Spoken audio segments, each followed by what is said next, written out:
expensive perfume. She poured it on Jesus' feet and wiped his feet with her hair, and the house was filled with the fragrance of the perfume. But one of his disciples, Judas Iscariot, who was later to betray him, objected, "Why wasn't this perfume sold and the money given to the poor? It was worth a year's wages." He did not say this because he cared about the poor, but because he was a thief. As keeper of the money bag, he used to help himself to what was put into it. "Leave her alone," Jesus replied. "It was intended that she should save this perfume for the day of my burial. You will always have the poor among you, but you will not always have me." Meanwhile, a large crowd of Jews found out that Jesus was there and came not only because of him, but also to see Lazarus, whom he had raised from the dead. So the chief priests made plans to kill Lazarus as well, for on account of him, many of the Jews were going over to Jesus and putting their faith in him. The next day, the great crowd that had come for the feast heard that Jesus was on his way to Jerusalem. They took palm branches and went out to meet him, shouting, "Hosanna! Blessed is he who comes in the name of the Lord! Blessed is the King of Israel!" Jesus found a young donkey and sat upon it, as it is written, "Do not be afraid, O daughter of Zion. See, your king is coming, seated on a donkey's colt." At first, his disciples did not understand all this. Only after Jesus was glorified did they realize that these things had been written about him and that they had done these things to him.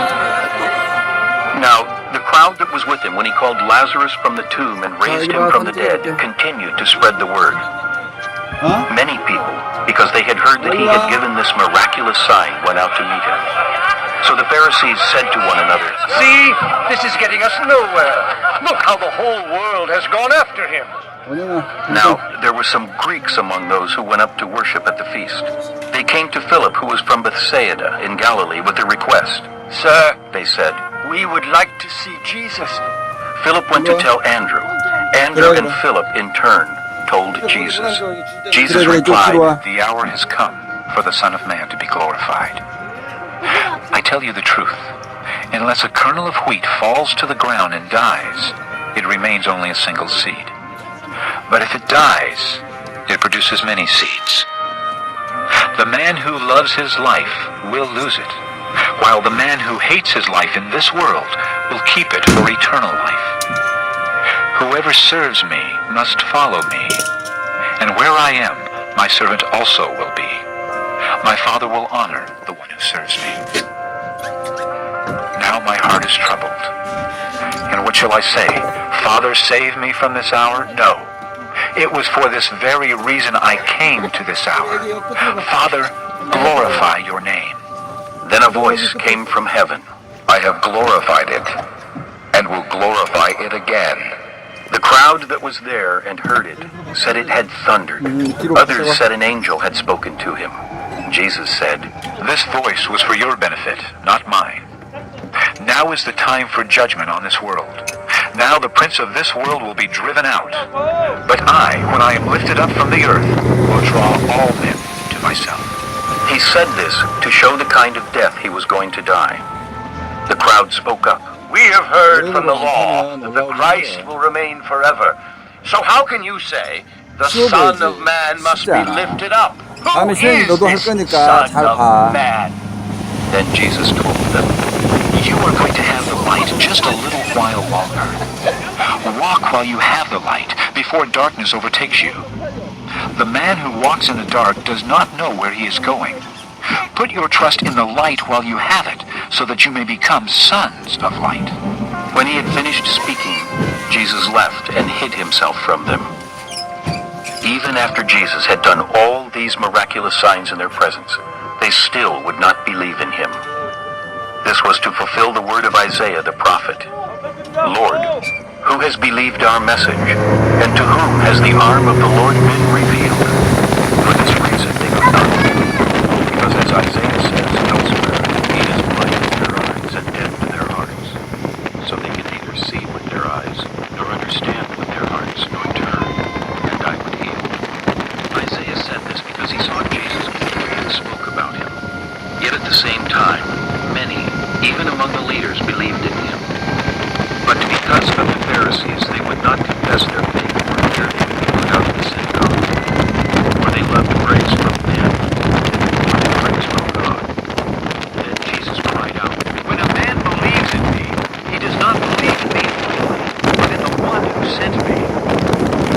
believes in me, he sees the one who sent me.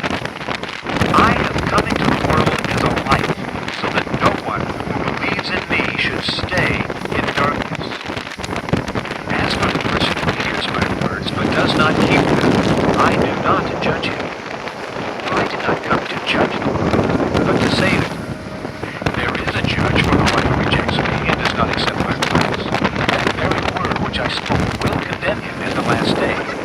For I did not speak of my own accord, but the Father who sent me commanded me what to say and how to say it.